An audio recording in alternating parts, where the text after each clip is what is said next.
لا إله إلا الله محمد رسول الله عليه صلاة الله وآله والأحبة لا إله إلا الله محمد رسول الله عليه صلاة الله وآله والأحبة. Hanya ini yang dapat saya sampaikan. Jazakallah khair kepada berbagai Ustaz Dr. Ustaz Zulkifli di atas pembentangan tadi. Subhanallah tuan-tuan, kupasan yang sangat tajam, yang sangat membekas di jiwa kita, di hati kita berkaitan dengan akidah ini tuan-tuan dan puan sekalian. Saya meneruskan kepada panel yang kedua berbagai Datuk Dr. Fasid bin Abdul Rahman. Ustaz,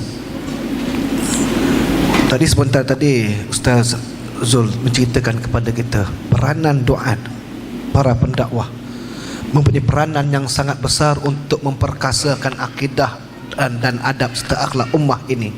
Tapi kadang-kadang kita sedih dalam suasana fitnah media sosial ni. Kadang Ustaz, kadang-kadang para asatizah yang gaduh lebih daripada murid Ustaz secara terbuka. Tuan-tuan betul ya?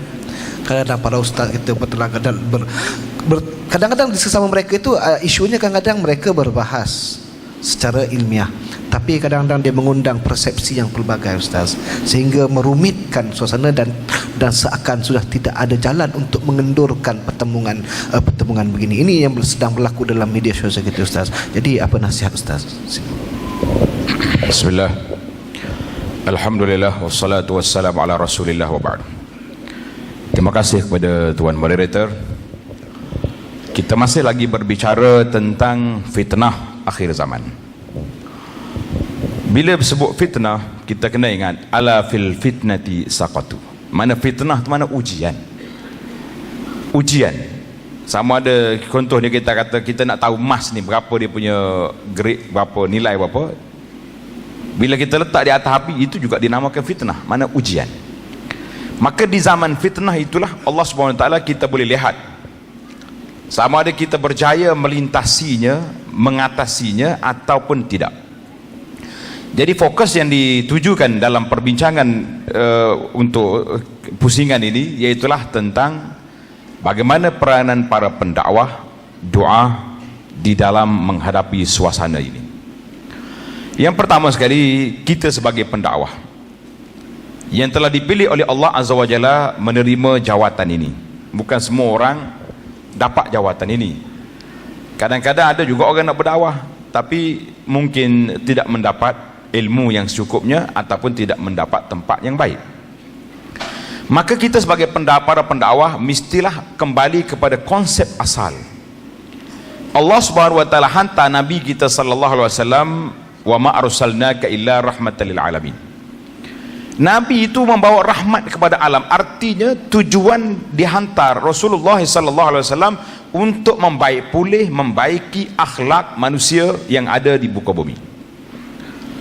Maka bila kita bersifat rahmat, artinya kita bersifat nak menyelamatkan masyarakat daripada terjebak kepada perkara yang tidak baik.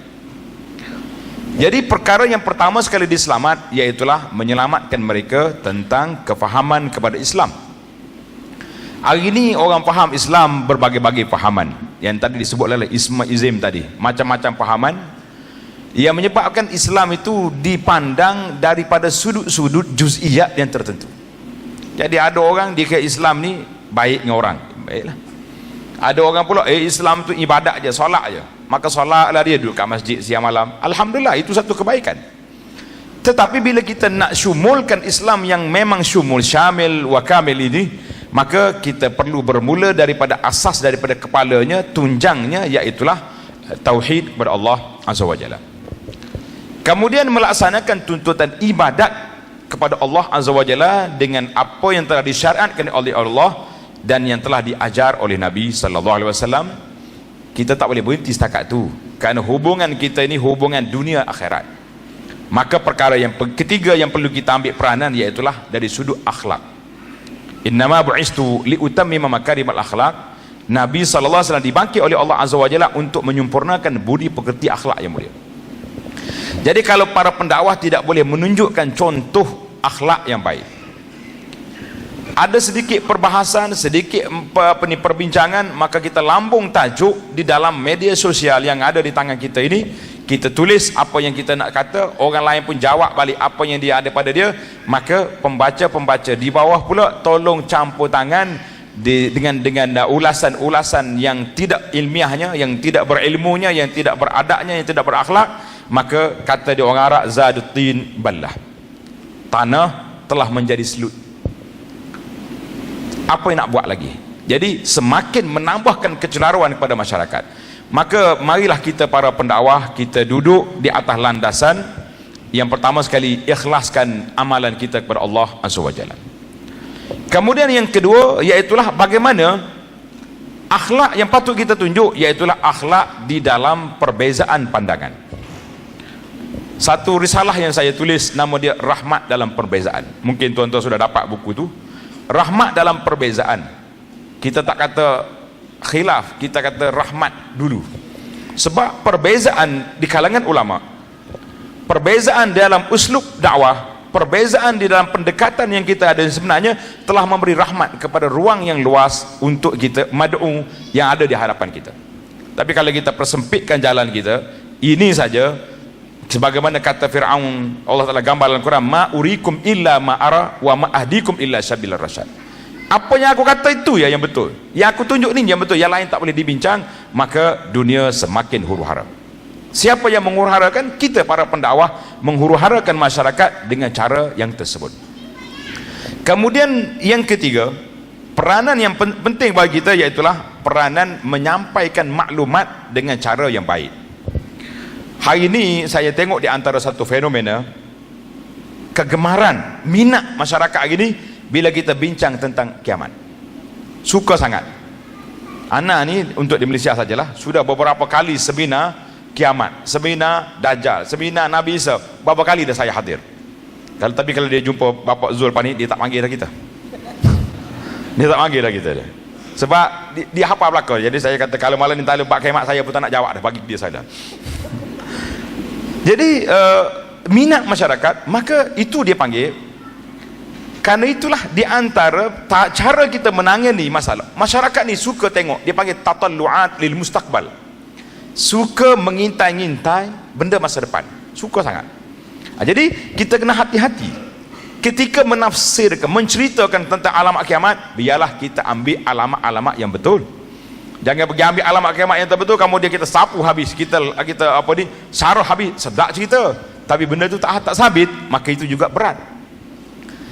Ataupun kita ambil alamat-alamat kiamat yang disebut oleh Nabi sallallahu alaihi wasallam, kita pergi pasang kepada kawan kita. Contoh alamat kiamat ini. Ini juga satu masalah. Jadi dia panggil tanzil, mengambil nas-nas tentang alamat kiamat itu dipasang kepada orang-orang yang tertentu, ada kalanya menyebabkan kerusakan. Jadi bila tak jadi, orang akan tuduh macam-macam. Ada sebuah buku yang ditulis tentang umur dunia, umur umat Islam. Sudah tulis buku. Dia kata Imam Mahdi itu siapa dia? Saddam Hussein. Anda kata apa? Saddam mati tak jadi Mahdi juga. Nah, jadi dia pasang kepada orang tua orang ni. Sebagaimana yang berlaku di tempat kita, sudah hampir-hampir ditabarnya Imam Mahdi di sini. Jadi nasib baiklah pihak kerajaan cepat bertindak. Kalau tidak, ada Mahdi di sini. Sahabat saya di pejabat agama cerita, ada orang sudah mari mengaku Imam Mahdi 3 orang. Ni di Kuala Lumpur ni. Sana ada yang sama saya. Dia mari, dia kata, Ustaz, dia ni Imam Mahdi. Tak apa, ambil nombor telefon. Mari yang kedua pula Imam Mahdi, ambil nombor telefon. Mari yang ketiga Mahdi, cukup 3 orang. Jadi pihak pejabat agama telah buat ketetapan perjumpaan lekak pada hari yang sama dengan 3 Imam Mahdi. Bila berkumpul 3 Imam Mahdi, jadi ustaz ni tanyalah, 3-3 ni Imam Mahdi belaka ni, yang dalam hadisnya berapa orang Imam Mahdi? Seorang ya. Jadi macam mana kita nak bincang? 3 ni semua Imam Mahdi. Jadi ginilah tuan-tuan, balik bincang semula lah. Jadi siapa sebenarnya Imam Mahdi di kalangan 3 ni? Kalau tidak, 3-3-nya sesak belaka. Tengok, sudah berlaku kita. Jadi cerdik jugalah sahabat kita tu, pejabat agama ni cerdik, dapat menangani. Akhir sekali pengikut-pengikut yang ada kat luar kata, rupanya tipu kita ni, kena tipu kita ni. Takkanlah 3 Imam Mahdi mari serentak jumpa di sini, Imam Mahdi serentak. Jadi para jemaah sekalian, hadis-hadis tentang alamat kiamat tidak boleh sewenang-wenangnya kita pasang sana, baca situ baca sini. Saya ingat apabila berlaku kes di Mesir, zaman Mursi dulu, Allah yahfaz, kan, ustaz-ustaz kita dalam ceramah di masjid baca hadis Mesir ni, seolah-olah hadis itu untuk bulan, untuk orang ni sudah confirm gini dah, siap dengan takbir lagi. Akhir sekali tak sampai 2 tahun, takdir Allah SWT bertukar balik daripada kerajaan dia. Saya kata, mana hadis baru ni? Dia pun senyap tak dia. Jadi kita kena ingat, nak menggunakan hadis-hadis fitnah ni sangat berhati-hati kita para pendakwah. Jangan ambil semua kemudian kita pasang semua, sebab kerana itulah bukan semua orang boleh bercakap dalam masalah-masalah begini. Dalam masalah, ada seorang sahabat saya, dia ni mulim bi hadis fitan, dia hafal apa hadis fitan. Saya kata, sejak bila awak hafal hadis fitan ni? Dia kata, sejak berlakunya perang Saddam yang pertama dulu, tahun 90, yang perang Saddam Iraq. Dia kata, mula tarikh tu saya hafal berlaku hadis-hadis fitan. Apa? Dia pun cerita dengan saya, panjanglah di sana. Akhir sekali saya tanya, apa akan berlaku kepada tempat sekian-sekian. Anak tak nak sebutlah sebab takut orang boleh kesan siapa orang ni. Dia pun cerita, tak akan berlaku gini-gini. Lepas 2 minggu, apa yang disebut tadi memang berlaku ke atas dia. Jadi saya tak telefon balik lah, kata, tafsir awak salah, sebab awak terlalu over confident dengan tahlil ahdas, dengan dia punya analisa yang dia buat sampai peringkat memang tak boleh nak kritik lagi. Jadi itu di antara perkara yang perlu kita ingat. Jadi para pendakwah di zaman fitnah ini, berhati-hatilah ketika menggunakan hadis fitnah, dan juga ketika menggunakan hadis-hadis yang tidak sabit daripada Nabi SAW. Semalam orang duk sebar hadis, dia kata bukan hadis lah, cerita Sayyidina Bilal, kan, bila duduk Isyam balik ke Madinah, mimpi. Jadi hadis ni telah dinilaikan oleh ulama-ulama dulu. Ibnu Hajarnya kata sekian, bila saya share tak di Facebook, orang komen banyak kat bawah. Dia kata pandai-pandai dia ni, dulu tak ada pun cerita ni, sekarang baru ada. Saya ni jenis tak komen, tak balas komen orang, sebab kita tak reti nak balas. Kalau nak tanya, nak kelahi boleh je, kata bila awak ngaji sampai awak tahu hadis tu tak betul. Sedap juga kalau nak jawab pun tak, tapi biar ke dia lah. Kalau tuan-tuan raja jawab, tolong jawab kat bawah tu. Kita pula tak ada pengikut jawab itu ni Facebook ni. Allah, kena ada tim juga bagi jawapan dah. Siapa dia nak volunteer, mari daftar nama hari ni, tolong jawab kat Facebook saya, dan belajar-belajarlah buat poster pangkah-pangkah atas orang. Kau macam mana? Ni fitnah belakang ni, pangkah je kira dia. Saya pun kadang-kadang bimbang, kalau naik poster sikit, kata 2 hari lagi dapat kena pangkah dah. Allahu Akbar. Tuan-tuan kena ingat, pangkah atas muka orang, pangkah atas poster orang, duduk sebar kata-kata yang buruk kepada orang, semua itu fitnah di zaman kita. Jadi para asatizah, marilah kita ajak masyarakat untuk ke arah menenangkan hati mereka untuk takut pada Allah Azza wa Jalla. Jangan kita pula menjadi batu api, jangan pula kita menjadi batu bara yang boleh menyebabkan masyarakat jadi kelahi sama-sama mereka. Jangan.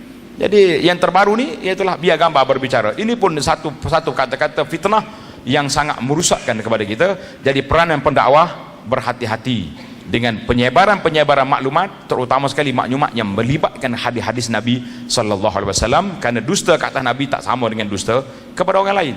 Dusta dengan orang lain pun kita tak nak, apalagi dusta kepada hadis Nabi SAW. Jadi zaman hari ni saya pun tak tahu fasa mana kita berada sekarang ni. Jawabnya fasa tak tahu. Bila berlaku kes baru ni satu bom, ada orang kritik saya. Dia kata, kenapa Abu Anas tak komen tajuk ni? Saya kata, sampai hari ini sudah 3 hari saya cek dalam internet, saya belum lagi dapat kepastian kesahihan maklumat. Jadi lebih baik saya diam daripada saya share benda yang anda tak tahu. Dia kata, ustaz tak update maklumat. Kata, biarlah saya ketinggalan zaman daripada saya ketinggalan dalam rangka kerana menyebarkan benda yang tak betul. Tuan-tuan jangan duduk over sangat. Bukan kita ni dilantik supaya menjadi the first, orang pertama share, sedangkan benda tu tak betul. Ini dalam isu visa saja. Visa yang nak pergi umrah ni, kan batalkan tak batalkan, ni hari pula halau dia punya kedutaan. Jadi semua tu tak sampai setengah jam orang kata tak betul, orang kata betul pula. Jadi memang sangat-sangat fitnah zaman kita hari ni. Tuan-tuan, eloklah kalau kita berdiam diri, Kata Nabi sallallahu alaihi wasallam, "Man kana yu'minu billahi wal yawmil akhir falyakul khairan aw liyasmut." Siapa dia beriman dengan Allah hari akhirat, sama dia kata yang betul-betul dia tahu benar ataupun dia diam. Diam, orang tak boleh kata apa. Cuma orang kata ustaz tu memang tak update maklumat itu. Lambat, biarlah kita lambat tak apa. Tapi kalau kita bawa, kita bertanggungjawab. Orang akan share apa yang kita kata dan kita dipertanggungjawabkan di hadapan Allah Azza wa Jalla. Jadi para pendakwah, berhati-hatilah. Kalau ada benda yang kita tak tahu, jawab je wallahu alam, senang daripada tunjuk kita depan sahabat-sahabat kita. Jadi ada orang bila dia bawa cerita tak betul, anak murid dia tegur, tak share yang orang lain pula. Di antaranya saya jadi mangsa, dia ambil video pendek kita, dia tak kat bawah. Dia jawab apa? Jangan belajar dengan seorang ni je. Ulama atas dunia ni ramai lagi. Kalau ramai banyak mana pun, kalau maklumat tu tak betul, memang tak akan betul lah. Tapi masalah kitanya kerah kepala, tak nak mengaku tak betul, itu masalah kita lagi. Jadi marilah kita berlapang dada dan kembali kepada kesahihan maklumat. Biarlah dikata maklumat kita biar benar, autentik dalam menukilkan pandangan. Dan satu lagi yang perlu kita buat, iaitulah tabayun. Dengar orang kata, jangan terus komen. Kita ada nombor telefon sahabat kita, tanya dulu, betul ke ustaz hantar kata macam ni, ataupun kita share balik link yang orang hantar tu, share balik. Ini senang ya. Baru ni ada seorang hantar, dia tulis ustaz ni, ini poster yang baru-baru, kata-kata nasihat, dia letak dalam grup dia, orang balas balik pula, senarai 16 di bawah tu. Senang je dia. Oh, dia kata senang je awak 16 orang, berapa jam awak nak selesai di mahsyar nanti depan Allah Azza wa Jalla. Mudah ya bagi jawapan kepada orang lagi tu. Jadi bukan senang. Tuduhan-tuduhan yang tidak dibuktikan kesalahan bukan satu benda yang mudah untuk nak lepas kita di akhirat. Wallahu alam, wa sallallahu ala nabiyyina Muhammad wa ala alihi washabihi ajma'in walhamdulillahi rabbil alamin. Terima kasih kepada Yang Berbahagia Datuk Dr. Abdul Basit bin Abdul Rahman di atas hujahan dan maklumat yang dikongsikan kepada kita seperti tadi. Tuan-tuan dan puan sekalian, saya kira saya tidak perlu mengulas panjang apa yang disebutkan oleh Yang Berbahagia Datuk tadi. Saya nak kembalikan kepada tuan-tuan dan puan sekalian, sekiranya ada soalan untuk dikongsi dan diajukan kepada ahli panel kita, sila. Situ ada mic, silakan. Sebutkan nama, kemudian terus kepada soalan dan kepada siapa.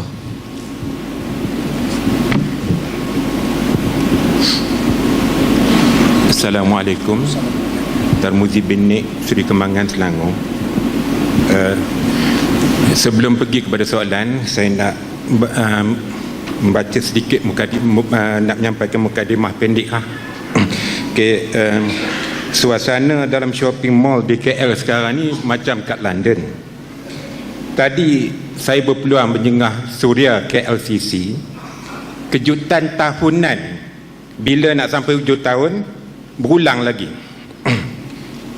Jumpa promoter, waiter, cashier muka Melayu, pakai topi merah tu, ramah dia menegur. Jadi jalan ke depan sikit sampai ke pentas dekat ruang tengah mall. Dekat atas pentas tu ada koi gereja buat persembahan lah. Jadi perhatikan dalam kelompok penonton tu, ada wanita bertudung, muka Melayu ada, muka Arab ada, muka Pakistan pun ada. Ada yang kusyuk berselfie ambil gambar, berlatar belakangkan inilah koi rata pentas. Ada yang nampak macam kusyuk, tapi lahir orang kata rohaniah, perkara rohaniah, kita tak tahulah dia kusyuk menghayati lirik lagu koi ataupun kita tak tahulah. Jadi ini merupakan antara fitnah akhir zaman lah. Pertanyaan saya, adakah uslub pendidikan masih lagi relevan bagi mengatasi masalah macam ini? Belumkah sampainya masa uslub penguatkuasaan peraturan untuk memperbaiki keadaan?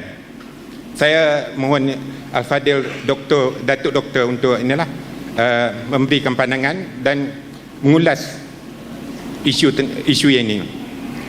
Terima kasih. Assalamualaikum. Clear soalannya. Okey, tu saya terus minta pada Datuk untuk respon. Gini, persoalan yang diajukan oleh sahabat kita tadi ialah dia tadi berada di KLCC. dia melihat satu suasana anak remaja kita yang mukanya muka Melayu, ada yang bertudung bagai begitu ya. Kemudian dia melihat di satu sudut itu ada satu pentas yang kecil dan di sana ada satu choir daripada gereja. Choir daripada gereja dan mereka dan petugas-petugas itu yang bermuka Melayu tadi, dan tentunya dia di Islam memakai pakaian Santa Claus. Betul? Okey. Dan disediakan satu sudut untuk bergambar selfie berlatar belakangkan monumen apa ni, Christmas dan sebagainya. Betul? Betul maksud saya tu? Betul ya? Yang saya tahu itulah. Okey. Persoalan dia Ustaz. Persoalannya ialah apa tadi? Saya dah bahas lupa dah. Persoalan dia adakah silibus tertentu bagaimana nak menangani, betul ya? Betul kan? Itu. Bagaimana untuk menangani masalah begini Ustaz. Dia berkaitan dengan tasyabuh dan dia boleh mengundang kepada keruntuhan, merosakkan akidah dan sebagainya yang kita tak perasan benda itu ada suatu musibah. Jadi saya minta Ustaz respon. Terima kasih kepada saudara bertanya. Memanglah dekat-dekat dengan nak sampai dia punya masa dah kan. Jadi saya mengharap sangatlah kepada pihak berkuasa agama di negeri-negeri tempatan memainkan peranan supaya mengeluarkan garis panduan kepada anak-anak orang Islam melalui TV, melalui internet, melalui apa saja media yang kita ada, supaya dimaklumkan perayaan-perayaan yang terlibat dengan agama orang kafir, agama orang bukan Islam. Maka anak-anak orang Islam tidak sepatutnya menyertai, kerana dia boleh menyentuhkan perkara yang menyebabkan akidah. Adapun perayaan yang berbentuk budaya yang tidak terlibat dengan agama, jadi itu tidak menjadi masalah. Tapi siapa yang boleh nak pilih ini budaya, ini agama, kecuali adanya kenyataan-kenyataan resmi daripada pihak jabatan agama, yang pihak penguasa agama. Cuma dari sudut pendidikan, kita perlulah, keluarga, ibu bapa perlu maklumkan kepada anak-anak bahawa Santa Claus ni apa ni, topi merah ni bukan sebarang budaya, tapi mereka adalah agama. Cuma bila dilepas bebas, biasanya di supermarket, di tempat-tempat mall, tempat-tempat ini akan ada orang-orang duduk sini dan diberinya hadiah topi-topi ni kepada anak-anak kecil kita. Anak orang Islam sendiri pun dapat topi ni, oh bangga, letak atas kepala anak, ambil gambar, snap gambar, masuk Facebook, tengok kakak dah ada topi. Topi, kita kena kata topi bukan sebarang topi bu, itu topi sudah ada makna tersendiri. Jadi apabila dibiarkan perkara begini, maka akan hilang identiti Islam itu sendiri. Jati diri umat Islam akan kehilangan sebab dia tidak tahu mana yang boleh dan mana yang tak boleh di dalam perkara agama. Jadi dalam masalah-masalah yang terlibat dengan keagamaan ini penting sangat untuk kita maklumkan, supaya masyarakat mendapat maklum mana boleh, ucapan setakat mana yang boleh. Kadang-kadang bila mari orang bukan Islam, perayaan agama mereka, kita bersungguh sangat nak pergi ucap tu, kenapa? Adakah mereka marah kalau kita ucap, ataupun kita tu bersungguh sangat nak ucap? Orang panggil semangat sangat, berahi sangat. Kalau Kelantan kata gelenyar sangat nak ucap tu apa? Jadi gelenyar sangat tu maknanya sungguh sangatlah nak ucap. Sedangkan dia tak suruh pun kita, dia tahu agama kita tak boleh, cuma kita semangat sangat. Jadi kalaulah keluarga dia tu belum Islam, ada yang beragama sedemikian, mungkin terpaksa dari sudut nak mendekatkan kekeluargaan, dari sudut nak uslub dakwah, itu mungkin kita kata ada daruratnya. Tapi kita yang tak ada kena mengena dengan, tak ada seorang pun keluarga kita yang beragama Kristian, kenapa bersungguh sangat nak bagi ucapan tersebut? Nah, wallahu a'lam. Okey, ada sebelah kiri kalau ada soalan, sebab saya ada 2 soalan di handphone saya, ada 2 soalan yang masuk. Okey, saya silakan dulu. Okey, sila. Assalamualaikum warahmatullahi wabarakatuh. Saya nak tanya 2 soalan. Okay. Yang pertama, saya nak tanya tentang Syuaib bin Soleh. Banyakkan orang cerita dia Bani Sana'ah.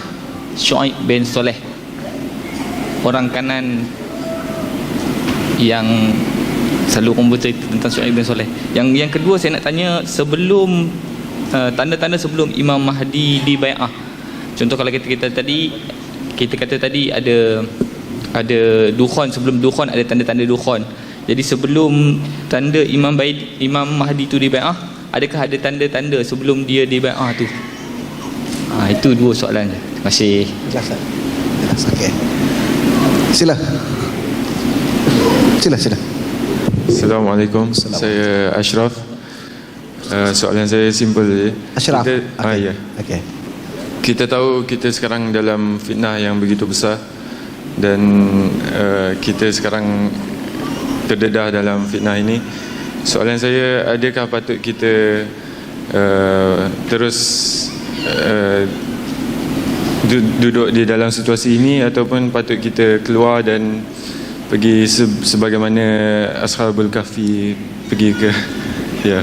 Ustaz. Itu saja. Ustaz jelas soalannya. Okey. Ustaz jelas ya? Sejak okey. Itu aja. Okey. Terima kasih. Soalan yang kedua ini dia kata dalam suasana fitnah yang sebegini apa harus kita buat? Nak keluar atau duduk bertahan macam ini saja ke ataupun nak kena keluar macam Ashabul Kahfi? Menyendiri begitu maksudnya. Okey. Sila yang ketiga. Assalamualaikum. Nama Noh dari Shah Alam. Okey. Jadi sebelum saya lontarkan soalan, saya nak beritahu ada berita. Semalam keluar satu berita di akhbar di muka utama bahawa satu universiti dituduh sebagai silibus sesat, radikal dan menghalalkan darah individu. Jadi bagi saya dan selepas saya sebagai seorang pelajar di situ, bagi saya ini adalah fitnah akhir zaman. Dan saya sebagai student di situ, bagaimana saya nak menghadapi fitnah-fitnah tersebut? Dengan arti kata dengan berhujah dengan secara ilmiah kepada mereka yang menuduh. Sekian. Terima kasih. Saya minta Ustaz terus kepada soalan pertama dan kedua, dan soalan ketiga daripada sahabat daripada media ni terlalu kontroversi sekarang. Saya insyaAllah kita bincang luar tadi. Sila Ustaz. Bismillahirrahmanirrahim. Ibarallah, ma'asyiral muslimin wal muslimat. Tadi di dalam pembahasan kami persiapan dan amalan-amalan akhir zaman yang number one sekali ya, yang pertama sekali kami tekankan persiapan kita adalah wajib mengilmui tentang seluk-beluk fitnah akhir zaman. Seluk-beluk ya, biar tahu orang Indonesia ya. Kenapa? Tetap beza antara orang yang tahu tidak dengan yang tidak tahu. Qul hal yastawil ladzina ya'lamuna wal ladzina la ya'lamun. Katakan, apakah sama orang yang mengetahui dengan yang tidak mengetahui? Jadi baikkah kita sebagai seorang pekerja di sebuah jabatan, ataukah seorang pebisnis, ataukah seorang mahasiswa, seorang pelajar, seorang student dan sebagainya, apapun posisi kita di akhir zaman ini, apabila kita membaca, mengetahui seluk-beluk akhir zaman, insya-Allah kita akan tepat menyikapi zaman. Kita akan cerdas dalam mengambil keputusan dan sikap. Dan kita tidak akan mudah ditipu, tidak akan mudah dibohongi, tidak akan mudah dibawa hanyut oleh berbagai macam manuver musuh ya, apabila kita mengetahuinya dengan baik. Alhamdulillah, oleh karena itu tadi saya katakan ini salah satu program yang dahsyat. Barakallahu fiik untuk seluruh pengerusi yang berjaya mengadakan acara yang dahsyat ini ya, di mana ini perkara yang memang sangat mustahak untuk disampaikan segera pada umat, karena kita memang sudah ada di tengah-tengah fitnah itu. Bila kita sekali lagi tidak tahu, maka kita akan menjadi mangsa. Nah, oleh karena itu kepada para pelajar, apa yang mesti kami lakukan? Pertama, sekali lagi saya katakan, pelajari hadis-hadis fitnah akhir zaman bersama para ulama-ulama yang ahli dalam masalah ini. Ini yang paling penting yang pertama. Yang kedua, Nabi menyebutkan tentang antisipasi. Antisipasi dalam bahasa kita di sini apa? Antisipasi. Bukan, maksudnya bagaimana cara menangani ya, bagaimana cara menghadapi petaka-petaka fitnah-fitnah akhir zaman itu. Nabi menyebutkan secara runut. Contoh, apabila kamu menghadapi kes macam ini nanti di akhir zaman, maka yang mesti kamu buat adalah ini. Nabi mengajarkan macam tu. apabila kamu menghadapi keluarnya Dajjal, kamu lakukanlah ini. Kamu baca ini, kamu amalkan ini. Apabila kamu melihat dukhan datang, yang mesti kamu segera buat adalah macam ini. Nabi ajarkan semua antisipasinya. Saya tak tahu lagi bahasa Indonesianya antisipasi, ya. Bukan tanda-tanda. Ya sudah, cara-cara menyelamatkan diri itu maksudnya, ya. Cara menyelamatkan diri, ya, dari sejak kini. Nah, ini apabila kita menelusuri hadis-hadis akhir zaman. Oleh sebab itu, saya serius mengatakan, bila kemana-mana saya memberikan ceramah syarahan tentang akhir zaman, 2 kitab yang di luar sana, ensiklopedia akhir zaman oleh Syekh Dr. Muhammad Ahmad Al-Mubayyad dengan kitab Zikir Akhir Zaman, merinci tentang berbagai macam petaka, fitnah, musibah, bencana, apa-apa yang akan berlaku di akhir zaman. Kemudian lengkap di sana menyebutkan tentang realiti yang ada, fakta-fakta yang ada, bersamaan dengan apa yang mesti kita buat, apa yang mesti kita siapkan agar kita termasuk yang selamat. Karena Nabi mengatakan sangat banyak umatnya yang gagal bertahan iman, sangat banyak umatnya yang murtad di akhir zaman, sangat banyak umatnya yang sesat di akhir zaman. Ini akibat kita tak tahu. Oleh sebab itu, mengetahui perkara ini di akhir zaman adalah sangat-sangat penting. Jadi di dalam Sahih Imam Muslim, malaikat Umar bin Khattab berkata, malaikat Jibril datang menyerupai seorang wajah sahabat yang mulia, mirip dengan Dihyah Al-Kalibi. Dia bertanya pada Nabi tentang rukun Islam. Nabi menjawab dengan tentang Islam, Nabi menjawab dengan rukun Islam yang 5. Selepas Nabi menjawab, dia berkata, sadaqta, bagus, jawaban engkau benar. Dia bertanya balik tentang iman. Nabi menjawab dengan rukun iman yang 6. Sekali lagi, jawaban Nabi ini ditanggapinya dengan sadaqta, jawaban ini juga tepat. Nah, dia bertanya lagi tentang ihsan. Nabi pun menjawab dengan jawaban anta'budallah ka'annaka tarah fa in lam takun tarah fa innahu yarak. Kemudian dia bertanya mata sa'ah, kapan kiamat? Nabi mengatakan mal mas'ulu anha bi'alama minas sa'il. Ente lebih tahu daripada aneh tak tahu. Kemudian dia bertanya akhbirni an amaratiha. Nabi menjawab bla bla bla bla bla bla bla. Jawaban Nabi ini menyelesai dan akhirnya finish. Laki-laki ini berangkat. Kemudian Nabi berkata kepada Umar, "Hei Umar, ente tahu itu siapa?" Apa kata Umar? Allah wa rasuluhu a'lam. Umar, tangkap, bawa kemari. Sekarang kita yang tanya, dia siapa? Kemudian Umar dengan langkah kakinya yang besar dan sigap, dengan cepat melangkah keluar. Tapi sudah tak ada, baru saja hilang, langsung tak adalah sama sekali. Dia datang, ya Rasulullah, he's gone. Maka kata Rasulullah, innahu Jibril atakum liyu'allimakum dinakum. Itu tadi yang datang adalah malaikat Jibril, liyu'allimakum dinakum, ingin mengajarkan kalian semua atas perintah dari Allah tentang isi agama ini. Isi agama ini adalah Islam. Ini yang berkaitan dengan fiqh, syariah. Kemudian iman yang berkaitan dengan akidah, tauhid. Kemudian ihsan yang berkaitan dengan perkara-perkara tazkiyatun nafas, pensucian jiwa, ya. Kemudian tentang masalah amaratus sa'ah. Ternyata ilmu tentang tanda-tanda kiamat adalah sebuah ilmu yang inti dalam agama kita ini.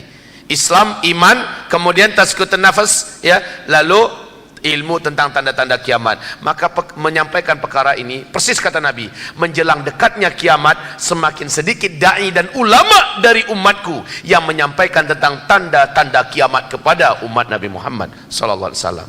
Dan ini saya rasakan, kalau kami di Indonesia, yang saya tahu hanya 3 orang saja yang konsen, fokus, ya, menyampaikan tentang akhir zaman. Ustaz Abu Fatih Al-Adnani, Ustaz Ihsan Tanjung, kemudian saya sendiri. Kami bertiga fokus. Sementara kaum muslimin, mana ulama yang lain? Ulama itu punya ilmu, jangan ditanya, ilmu mereka mungkin jauh mengalahkan kami. Akan tetapi mereka tidak menyampaikannya karena mereka tidak menyengaja untuk membahasnya, untuk mendalaminya, sehingga perkara ini macam diserahkan kepada kami. Udah Ustaz Zul, anta yang menyampaikan, kami bidang yang lain. seolah-olah macam tu. Okey, maka para student, para mahasiswa dan sebagainya fokus mempelajari tentang akhir zaman, kemudian mempelajari antisipasinya, cara-cara menyelamatkan diri dan bekal-bekalan apa yang diajarkan Nabi Muhammad SAW. Ini satu. Pertanyaan yang tadi kalau nggak salah ada tentang masalah Dajjal tadi ya. Hah? Al-Mahdi, Imam Mahdi. Oh, tentang Al-Kahfi. Al-Kahfi, apa kami harus sembunyi dalam gua sekarang nih? Ini dah akhir zaman dah nih. Belum mutlah dalam gua tu. InsyaAllah sampai dikeruguti cacing badan kita jadi mayat, kita tidak akan terjadi seperti Al-Kahfi di zaman dulu. Bukan. Saya sudah nak berdiri lah nih. Sabar, ada 3 soalan lagi Ustaz. Bukan macamnya manusia yang boleh duduk lama-lama. Okey tuan-tuan, apa kata Rasulullah SAW? Bada al-Islamu ghariban wa sayaudu ghariban kama bada fatuba lil ghuraba. Islam mula-mula datang aneh, asing. Nanti di akhir zaman Islam akan dianggap lagi aneh dan asing. Fatuba lil ghuraba, maka bahagialah, beruntunglah orang-orang yang dianggap aneh, orang-orang yang dianggap asing. Ternyata kaum muslimin, kenapa mereka tuba? Karena merekalah umat Nabi yang di akhir zaman pasti menjadi ahlul jannah, ahli surga. Apa ciri khas ghuraba itu? Ghuraba yakni orang-orang yang dianggap aneh dan asing di akhir zaman. Satu, Nabi menyebutkan adalah alladzina yatamassakuna bi kitabillah idh tarakahu nas. Orang-orang yang bertamasuk dengan kitabullah ketika manusia banyak meninggalkan kitabullah. Yang kedua, alladzina yuslihuna nas idza fasadan nas. Awas, ini ghuraba ya, orang-orang yang tampil ke tengah-tengah manusia, melakukan perbaikan pada tengah-tengah manusia di saat manusia sudah rusak di mana-mana.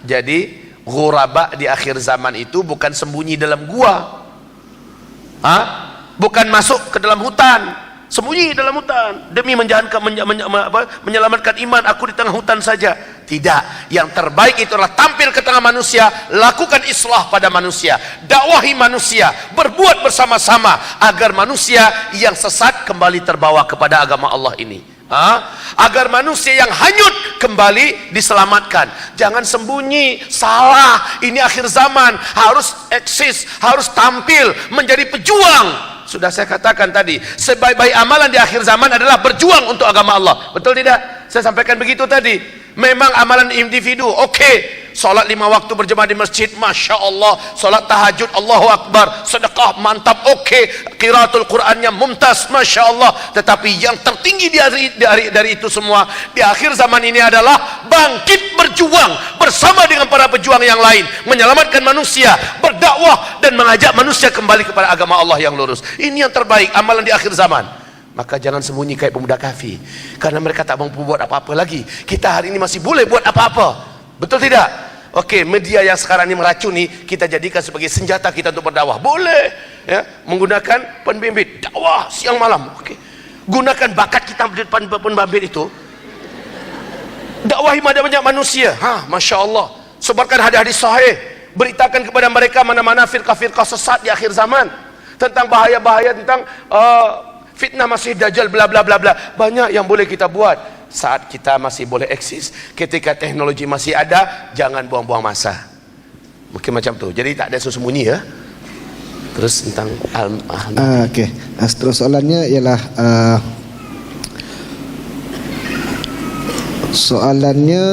okey, tentang Al-Mahdi tadi. Apa lagi? Oh, okey. Sebelum Al-Mahdi datang, Tuan Guru yang saya muliakan, Amir Majlis, izinkan saya berdiri. Sila. Saya tak selesa duduk terus. Ustaz, kita ada masa lebih kurang 20 minit lagi Ustaz. Siap. Tapi ada soalan menanti, ada 5 soalan lagi Ustaz. Siap. Al-Mahdi menjelang keluar, apa tanda-tandanya yang lain? Subhanallah. Tadi tanda fisik saya sudah sebutkanlah, ya. Secara fisik orang tak boleh nak tiru, karena Nabi sudah menyebutkan ciri khasnya, alisnya, hidungnya, warna kulitnya, tingginya, bagaimana dadanya yang bidang, bulu dadanya, jenggotnya, warna rambutnya. Subhanallah, Nabi cerita semua. Jadi masalah fisik mungkin tidak boleh kita nak kadang-kadang. Dan munculnya nanti di Mekah, bukan di Malaysia, bukan di Indonesia. Di Indonesia sudah muncul Al-Mahdi satu baru, tapi yang di Medan, yang terbaru di Medan. Apa katanya? Saya adalah Al-Mahdi yang sebenarnya. Kemudian dia mulai membagi nomor akaun, yang nak berbaiat sekian. Saya katakan itu bukan Al-Mahdi, itu tuyul. Satu. Yang kedua, ada yang telpon saya, Pak Ustadz, tolong sembunyikan identiti saya tak nak orang lain tahu, sayalah Al-Mahdi sebenarnya. Walau mual, perut saya nak muntah. Saya katakan, siapa yang nak kisah masalah awak tu? Awak pikir saya percaya ke? Tak payah telefon saya habis ni, saya matikan. Ngaku Al-Mahdi. Baik Bapak Ibu yang kami muliakan, kemudian Al-Mahdi kemunculannya, kalau secara tanda alam tadi sudah saya cerangkan. Kata Rasulullah SAW, apabila telah bermunculan dari arah timur bendera hitam. Yang kedua, apabila petaka dan huru hara banyak terjadi merata di mana-mana negeri, khasnya di Timur Tengah. Yang ketiga, apabila salji sudah turun di negeri Arab. Yang keempat,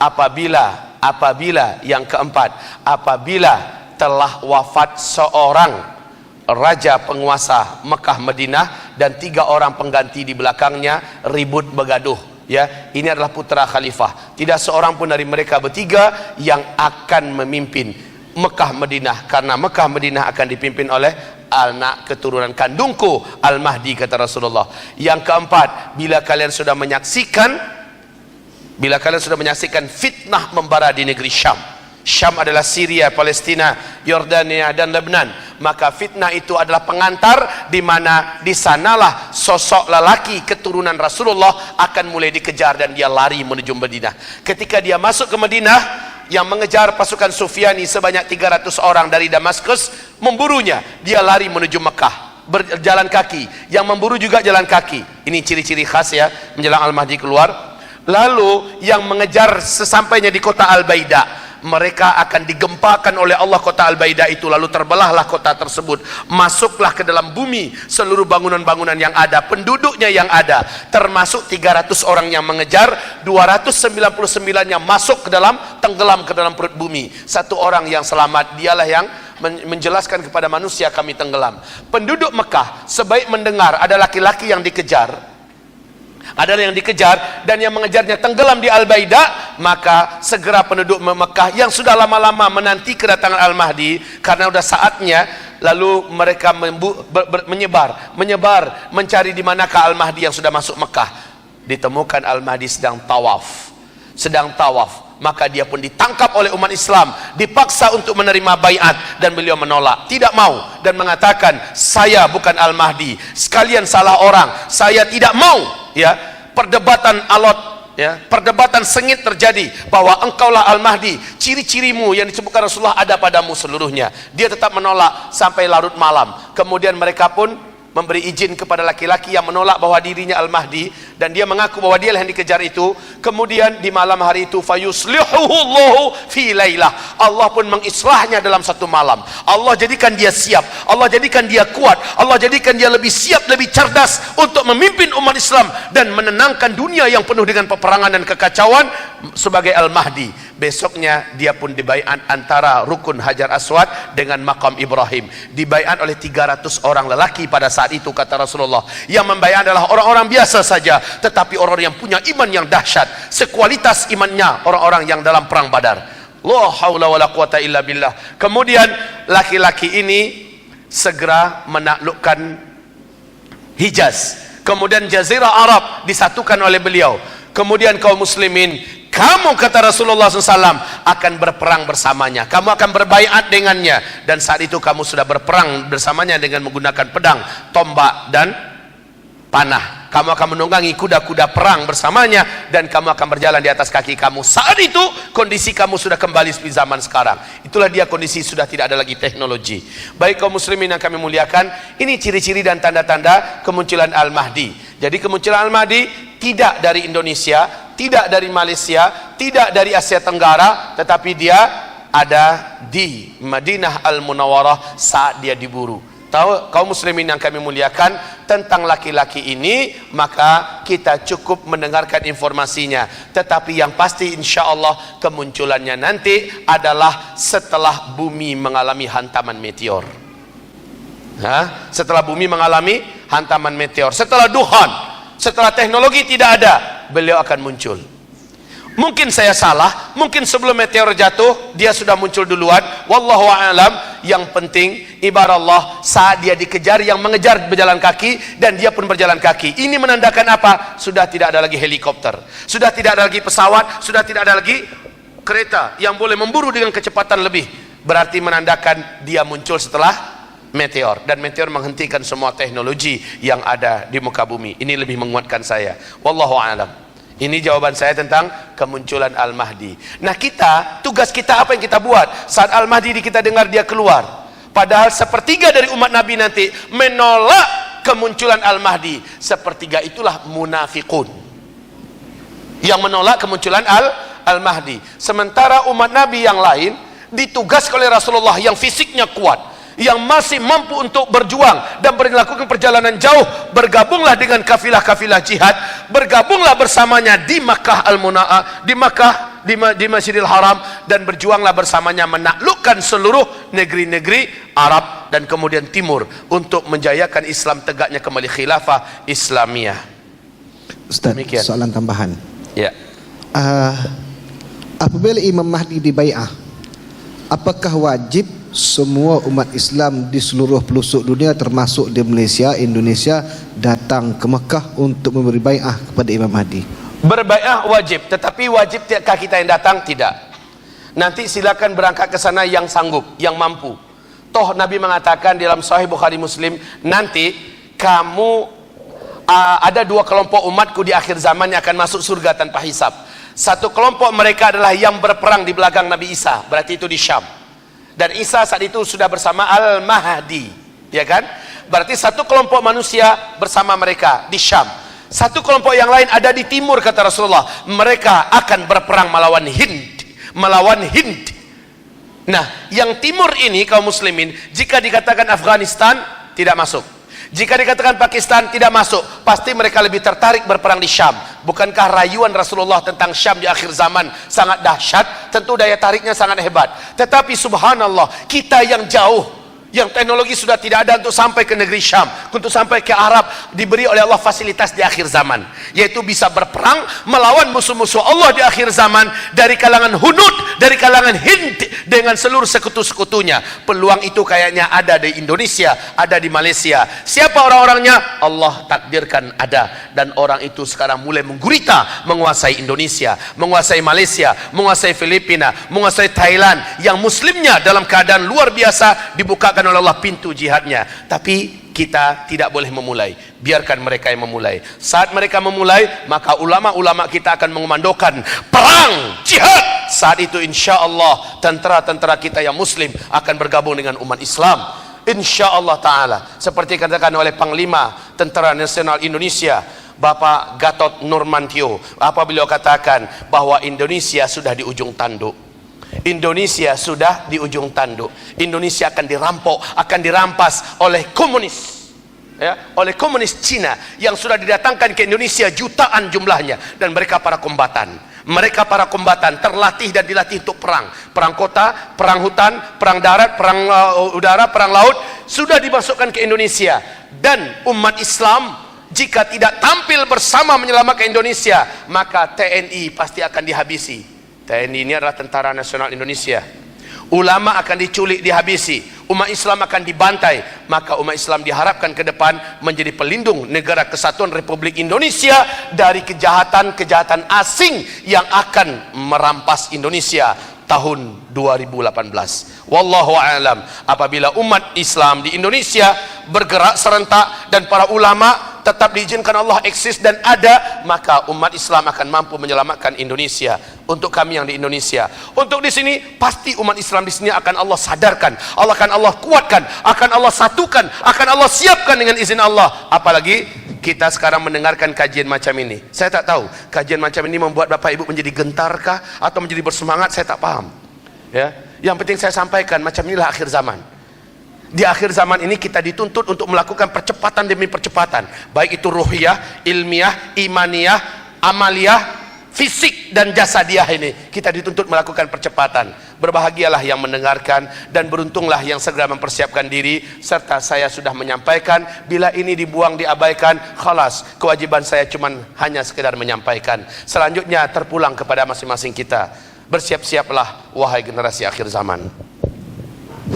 Jazakallah khairan kepada Fadil Ustaz Zul sebentar tadi. Untuk terakhir saya nak membacakan satu soalan daripada wakil muslimat untuk yang membaga Datuk. Soalan dia mudah. Sebagai seorang muslimah, bagaimana cara terbaik untuk menghadapi cabaran fitnah? Ringkas, kurang 5 minit Ustaz, sila.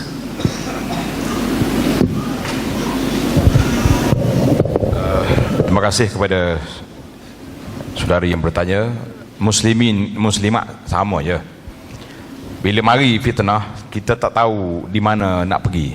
Cuma dalam hadis akhir zaman tadi, pengikut-pengikut yang orang yang sangat kuat untuk nak ikut Dajjal ni, iaitulah orang-orang perempuan. Sehingga sampai peringkat bapa-bapa terpaksa kena kurung isteri dan anak-anak dia, takut dia lari. Jadi kita tengok itu yang Dajjal yang ori lah. Tapi di zaman kita hari ni pun Dajjal-Dajjal kecil mari pun berat juga ni. Maka mereka masuk melalui lorong muslimah, lorong orang-orang perempuan hari ni yang cukup dahsyat. Jadi di antara perkara yang patut kita buat, iaitulah pihak muslimat dan juga ibu bapa kepada anak-anak kita, yang anak-anak perempuan kita ni, supaya mengambil tanggungjawab besar. Balik semula kepada apa yang disebut tadi, iaitulah ajar mereka akidah yang benar, sebagaimana Nabi kita sallallahu alaihi wasallam didik sepupunya Abdullah bin Abbas melalui hadis ihfazillaha yahfaz. Mu jaga hak Allah, Allah jaga hak kamu. Jadi macam mana kita nak selamatkan anak-anak kita ni, selain daripada kita menyelamatkan kepahaman mereka tentang Islam dan akidah mereka di akhir zaman ini yang sangat-sangat kritikal apabila kita lihat fitnah yang berlaku daripada semua sudut. Itu yang pertama. Kemudian yang kedua, iaitulah berilah pendidikan suasana gambaran yang sebenar tentang Islam. Jadi hari ini saya nampak anak-anak kita membesar di zaman yang dia tak dapat gambaran yang benar tentang Islam. Sebab dia tengok orang Islam juga, tapi pakaian tak tutup aurat. Bahkan kalau nak tengok selebriti-selebriti yang ada, yang masyhur-masyhur, ustazah kita ni pula, pakaian-pakaian mereka juga boleh tahan lebih kurang dengan artis-artisnya. Cuma bezanya artis tak ada tudung, ustazah ada tudung. Itu perbezaan yang ketara. Tetapi dari sudut penampilan, dari sudut tabarruj, dari sudut orang panggil, jadi memang sangat sukar anak-anak ini mendapat kepahaman yang jelas, yang jitu tentang Islam. Jadi macam mana kita nak letakkan anak ini membesar dalam suasana begini? Maka diberinya kegambaran yang jelas tentang Islam. Kemudian jangan lupa senjata kita yang masih tajam di tangan kita, iaitulah berdoa kepada Allah Azza wa Jalla, minta selamat. Tengok Nabi tahu dah banyak tanda-tanda kiamat yang akan berlaku, tapi Nabi ajar kepada para sahabat tentang minta berlindungan dengan Dajjal, seolah-olah besok dah nak keluar Dajjal. Jadi kita hari ini pun kita tahu fitnah ni akan mari. Di zaman kita ni cukup dahsyat. Jadi kita bentengkan anak-anak kita dengan doa-doa, dengan muawizat, dengan perisai-perisai yang kebal, yang tajam, yang kukuh, iaitulah melalui zikir dan doa-doa maksur yang telah diajar oleh Nabi sallallahu alaihi wasallam. Di samping itu kita bina suasana bi'ah salihah di dalam rumah kita dan juga di dalam kampung halaman kita, supaya mereka ini terdidik dengan suasana ini. Jadi kata di para ulama pengkaji mengatakan, biarlah anak-anak kita ini seperti ikan di air masin. Ikan walaupun diambil daripada laut, tapi waktu nak goreng kena letak garam lagi, tak masin dia. Jadi biarlah anak kita hidup dalam suasana yang begini celaru, tapi oleh kerana mereka ada benteng keakidah yang mantap, benteng kepahaman Islam yang lurus, yang benar, maka insya-Allah mereka termasuk di kalangan orang-orang yang selamat. Wallahu a'lam. Terima kasih kepada bahagia Datuk Dr. Wasid bin Abdul Rahman di atas ucapan seperti tadi. Jadi tuan-tuan dan puan sekalian, sebelum itu saya mohon ampun dan maaf kerana ada beberapa soalan yang tak sempat untuk kita kongsikan pada malam ini sebab kita sudah berada di hujung waktu. Jadi apapun, akhir sekali saya bagi pihak Hajli Panel mengucapkan jazakallah khairan kepada penganjur, kepada istiqamahnya tuan-tuan dan puan-puan setia sampai ke akhir program. Moga Allah Subhanahu wa taala memberkati dan merahmati pertemuan kita pada malam ini, dan alhamdulillah tuan-tuan kita semua telah dibekalkan ilmu sebaiknya daripada ahli panel kita menerusi diskusi yang yang telah kita jalankan. Jadi dengan itu saya kembalikan kepada pengacara majlis. Assalamualaikum warahmatullahi wabarakatuh. Silakan kepada Fadil Ustaz. Jazakumullahu khairan katsira kepada tuan moderator kita dan juga ahli panel kita pada malam ini. Dan dengan itu berakhirlah kita punya sesi seminar forum Perdana Qiyamah kita.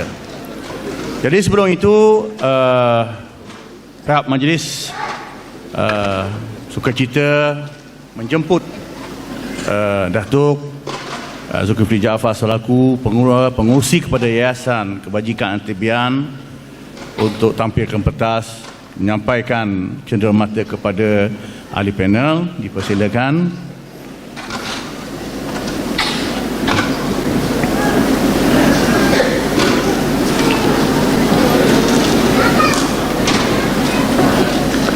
Dipersilakan yang berbahagia Datuk Dr. Abdul Basit Abdul Rahman untuk menerima cenderamata pada pihak Yayasan Kebajikan Kibian.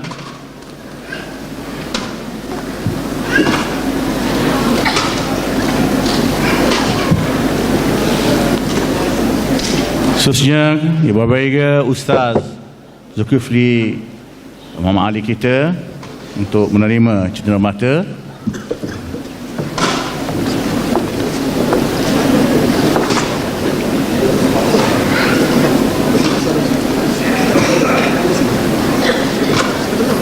Dan terakhir sekali tuan moderator kita Ustaz Muhammad Razi Kamaruddin, dipersilakan.